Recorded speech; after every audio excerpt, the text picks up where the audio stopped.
আগুনের একেবারে মাঝখানে এসে দাঁড়ালে আর আগুন লাগে না। আগে পাশে পাশে থাকতুম, হাত পুড়ে যাবে, মুখ পুড়ে যাবে, বুক পুড়ে যাবে, সর্বদা ভয় ছিল। এখন এসে দাঁড়িয়েছি আগুনের একেবারে মাঝখানে।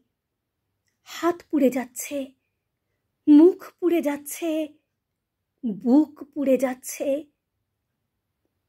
এখন আর ভয় নাই। এখন ডানায় প্রত্যেক পালকে আগুন। কিন্তু দারুণ অবাক হয়ে দেখছি, আমাকে পোড়াতে গিয়ে এই প্রথম আগুন নিজেও পুড়ছে। আমাকে পোড়াতে গিয়ে এই প্রথম আগুন নিজেও পুড়ছে।